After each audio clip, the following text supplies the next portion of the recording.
Welcome to Octane Mobile Gaming.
Welcome once again to the channel. I am Octane, your host, and today we're gonna have a look at the final deck for this season. Was able to craft the deck because I had the coins from last week, so we're gonna jump right in. We're gonna have a look at the cards, and we're gonna see what we've got in store for us this week. So this week we've got an Immortal Killer skill. It's a commander deck and it's fire. Fire decks, most people look forward to the fire decks. I like the fire decks as well. So this one, Avenging Furies, will grant the next fire commander to use their battle skill a 200% damage buff for one turn. But wait for it, it's got second chance that gives you the ability to activate the battle skill a second time, giving you a whopping 400% damage increase. Quite nice, really like that. It could have just been grant the next commander to use their battle skill a 400% damage increase, but they've just added a twist to it that gives us second chance. So if you forget to activate your battle skill twice, you'll only get 200% damage increase. So it's one to pay attention to. This card is gonna be a card that's gonna cause a lot of problem for some of us if we fall asleep when we're playing the deck. So it's one to keep your eyes open for when you're activating your battle skills. The next one is called Wolfbane, which is the second passive on board. It cleanses all enemies buff and gain the double attack buff every 3 turns. So every 3 turns you'll gain the bonus attack buff and you will be able to cleanse all enemies buff. This week we've got armor. So every 3rd turn you'll be able to cleanse armor. If the boss is got armor on board, you'll be able to cleanse it with this passive. Quite nice. The double attack buff, not much of us really depend on that anymore, because since Hard One Gorilla, it's not useful anyway. It hasn't got any use at all since Hard One Gorilla. So this is, personally for me, it's a useless skill to have on the cards, because the bonus attack buff, it's not good. It's been nerfed so badly that it's it's just something that's on the card that hasn't got any purpose, so won't go through that. The next passive is Woodland Journey, which creates 9 Power Gem 8s at the start of every turn. So that is quite good, really good for the wave fights. You really want cards that can produce power gems and lots of power gems every single turn when you're doing your crusade map. So this is very good for that, so that is quite good as well. It will dispel traitor and it will dispel armor. Armor is the worst of the two because armor will stop you from dealing damage. You need to cleanse armor unless you can do some massive damage that you can able to pierce through armor, which a lot of us won't be able to do. So it's always good to get rid of armor. So that is your ultimate hero for this week. I think it's a really good ultimate hero, especially for supporting other cards going forward, just like last week card. Last week card was absolutely a cracker. It was a brilliant one, and we're gonna have a look at that a bit later on in the video. Little Red the Rageful is your master collection card, which will create 9 fire power gem 8s, and it's got a 1-turn cooldown, making it really useful to use in the wave fights on the crusade map. It's got the double attack bonus buff. We're not going to look at that. As I said, that is absolute garbage. Really useless skill. Counter skill dispels armor. This will be quite useful to get rid of armor. Next one up is your ultra rare, which will grant you 200% damage buff, and it's able to reset. So this one will grant the next fire commander hero to use their battle skill 200% damage increase, and of course it can be reset, giving you an additional 200% increase. So this one is very useful. So if you are only able to craft one card from this deck, I would say craft the ultra rare rather than the master collection card. It's gonna be more useful than the master collection card. So let's take a look at the main hero for this week, and your main hero is not too bad. Your main hero will create 4 firepower gem 5s and cleanse 1 enemy buff from self. Now, cleansing 1 enemy buff from self is absolute useless, but it has got the ability to create 4 firepower gem 5s, which you can activate this battle skill every single turn. So if you're just starting out in the game, it's quite nice to have at hand. So that is your main hero. Let's take a look at the supporting hero. So the supporting hero this week is worthy of being mentioned because it creates 4 fire power gem 1s. Combining this with the main hero, and if you've got an older ultimate form that can give you the killer skill, you have a quite nice deck. Not powerful, won't be very powerful, but it will be quite usable if you're just starting out in the game. So there you go, those are your cards for this week. Let's take a look at some cards or ultimate form. You know what, before we do that, let's talk about other cards before we look at the ultimate forms for this season.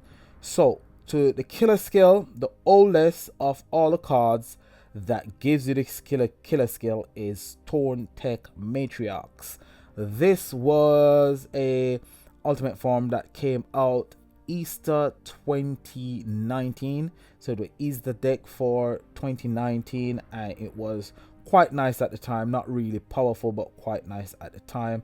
And what this one will do for you, it will create 2 firepower gem 4s and add a budding polarity to the battle for 3 turns. So budding polarity was a status that makes you deal extra damage or takes extra damage.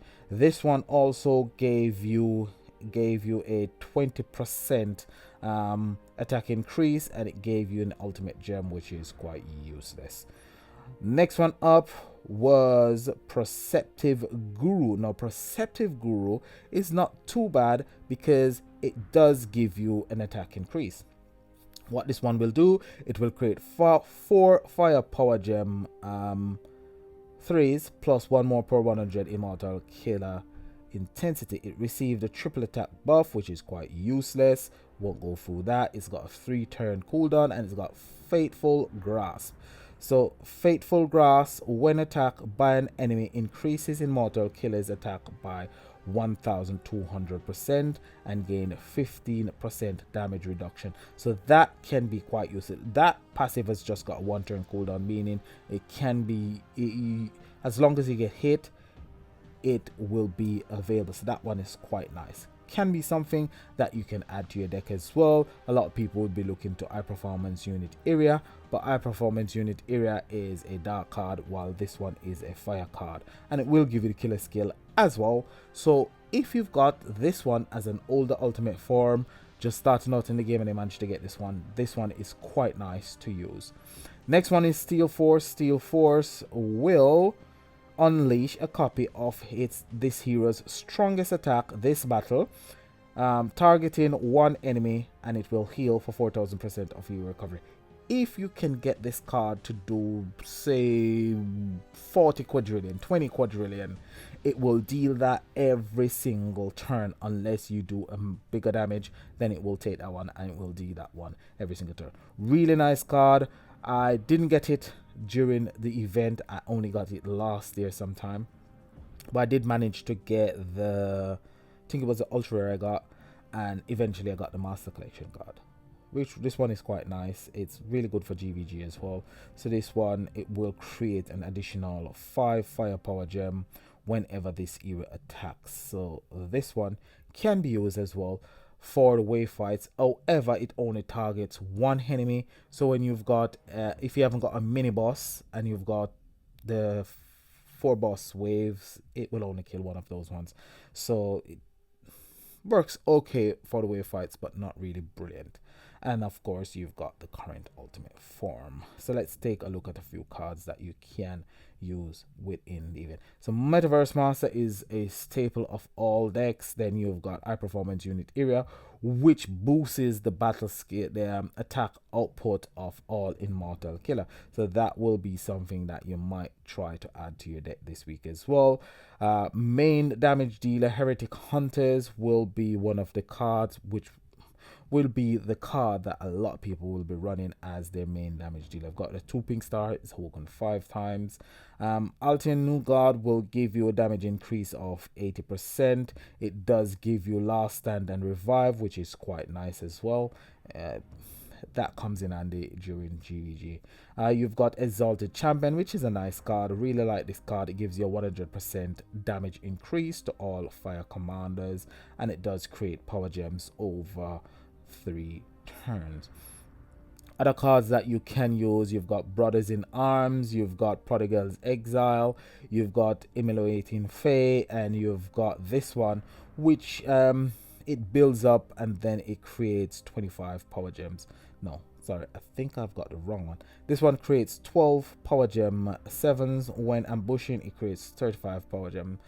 So this one is quite nice for wave fight because it can fill the board with power gems every single turn. So this one is quite good for the wave fights as well. A deck combination, I did think of using something like this, but it's not set in stone. It can changes, because when the event starts, you might find a combination that works absolutely brilliant. So this is just like a combination that I throw together. So let's take a look at past ultimate forms. So the ultimate forms for this season, basically. So you've got the water deck. Let's remind ourselves of the water ultimate form, what it actually does. It upgrades all water power gems by 2 rank and cleanses 1 enemy debuff from each water commander on your team and dispel 1 enemy's buff. So that is water ultimate. Is it brilliant? I would say it is okay. I wouldn't say it's absolutely brilliant. So let's take a look at the dark.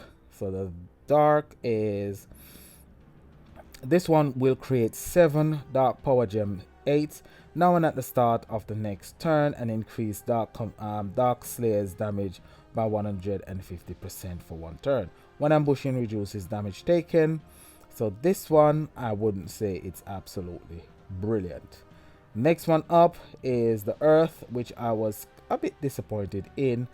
The Earth creates 7 firepower gem and increases Earth commander damage by 50% for 1 turn. And create this one I wasn't too impressed with, the Earth. But the one that I was really and truly pleased with was the Light. So if you've got the coins and you can only craft one ultimate form, I would say that the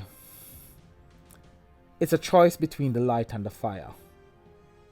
That I would say the choice is between the light and the fire. Which one I would personally go for? I would personally go for the light rather than the fire, because when it comes to commander decks, we've got really good commander decks. When it comes to Slayer decks, we haven't got a lot of good Slayer cards around, and I would think that this one has changed the Slayer decks in a really good way, because this made the Slayer deck last week really powerful. So I think it's a really good card to have at hand when it comes to Slayer events, especially light Slayer event.